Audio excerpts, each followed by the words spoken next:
Hey, good morning, everyone. Brian Hoops here with Midwest Market Solutions. This is Market Insider TV. This is our opening commentary, and it is Tuesday morning. It's November the 5th. Thanks for joining us this morning. We'll be talking markets here with you this morning, talking about what we can expect in today's trade. There's a lot of news coming out here, and getting some reports from our clearing firm like RJ O'Brien, trade estimates for November 8th supply demand reports starting to trickle out, but yet Bloomberg and Reuters, who are most widely followed, we're just submitting these numbers by today. So I'm not sure where they're getting their numbers from, but we'll talk about it nonetheless. And there's a lot of information out here. So it's election day. Hope you exercise your political right to vote, no matter which party you're with. Make sure you get out there and follow through with this democratic process. So we sometimes can get indications from the markets which way they are leaning towards, who may win. Right now, anyway, we're seeing the dollar a little bit weaker once again. Crude oil slightly higher, and you see the gold and silver rallying this morning. Stock market starting to firm up after several days of losses, and the overnight grains are firmer with corn up penny and a half, beans up a nickel. And you see the wheat here, 5 to almost 8 cents better. I don't really have an explanation for the wheat, why it's up as much as it is, because we'll talk about some wheat news here in just a second. I'm taking a break from RFD TV this morning. We'll be doing it Wednesday, Thursday, Friday of this week. And, of course, we'll have coverage of the supply and demand report. It is a busy week because FOMC meeting is Thursday, and Friday we have the supply and demand report. Today's election day, of course, and of course, it was a busy day yesterday. So let's get into it and start talking about some of the news here on November the 5th. And make sure you visit our website, text message service. You can sign up there for that free service.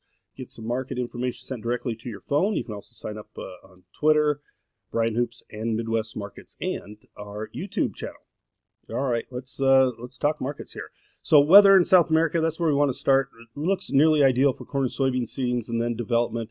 We're getting a lot of moisture across South America with very little heat. It's an ideal growing situation for corn and soybean crops. Very early, as they're still planting, of course, but crop is getting more mature and getting seeded. As far as being seeded, it's getting more mature. And pretty soon we'll be talking about nearly 100% seeded in the corn for the first corn crop, and soybeans are making progress as well. Hard red wheat areas receiving the best rain since last spring. And that'll improve the conditions since before we enter dormancy. We saw crop ratings yesterday improve slightly. We'll see more improvements next Monday and the Monday following. So I mentioned Thursday, the FOMC meeting.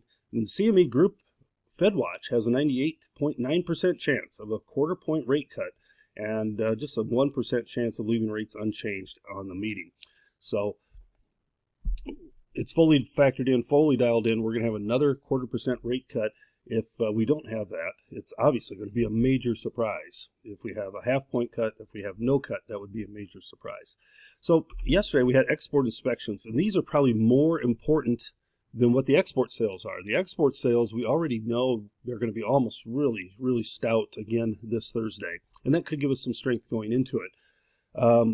But I want to mention the corn inspections, 30.7 million bushels were okay. Soybeans were very good.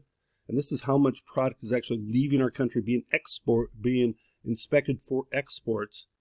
But look at the wheat, only 7.1 million bushels, a marking year low. And we're about 22 weeks into the marking year for wheat. That's a really poor number for wheat, and just kind of highlights the bearishness of this wheat market overall.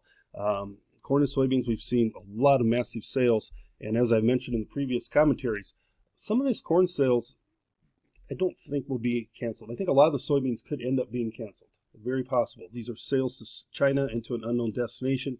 If South America has a big crop and they can replace these purchases at cheaper prices with South American production later in the growing year, they will certainly do that. And those export sales that we've been reporting will be cancellations. We'll be reporting those. I don't think that happens to corn. I think these sales that we're making to Mexico and even the unknown destinations that popped up yesterday are going to be solid sales and continue on the books.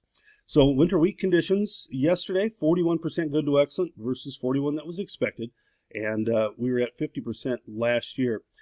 Surprisingly, Illinois ratings were up 17% on the week. That's a huge jump in just 1 week. I'm very shocked at that number, but that's a very impressive jump overall. Winter wheat seedings are 87% done. Soybean harvest 94% complete. Corn harvest 91% complete. We're virtually done across the country. Egypt bought 290,000 metric tons of wheat in their tender, including 50 from Bulgaria, 120 from Ukraine, 120 from Romania. Widely expected that Russia would fill this tender, and they did not. So it's coming from other countries, and you can see there's 3 countries ahead of the U.S. plus Russia. We're at least the 5th port of origin. I would say we're probably closer to the 8th or 9th port when it comes to filling world wheat needs, like from Egypt. Supply demand report comes out Friday, 11 o'clock Central Time. We've submitted our estimates, and we think the USDA is probably going to increase corn yields in this report, and that could take the top end of this corn market off here, at least initially, but ending stocks are going to tighten up. That's my opinion anyway. We're going to see tighter ending stocks, maybe by 75 to 100 million bushels in the number, which would be friendly for corn. Soybeans go the opposite direction. They increase. We could see 600 million bushels of soybean ending stocks, and that could in fact grow even larger if a lot of these export sales end up being canceled. So supply and demand report comes out Friday, 11 o'clock. Newswire should have their numbers out. We'll get those to you hopefully tomorrow. This week's cattle facts show list up 3,900 head, total of 218,000 head. Cash calls are steady at best this week. And boxed beef sales last week declined 386 loads from the prior week, and that's down 410 loads from last year, for a week-to-week decline of 37% and year-to-year decline of 38%. The cutout values did rebound a little bit yesterday. Let's hope they can continue to rebound and restore some of those packer margins that have been lost over the last week or so. Have a good day, everyone, and good luck, good trading. We hope to talk to you soon. This has been Brian Hoops for Midwest Markets.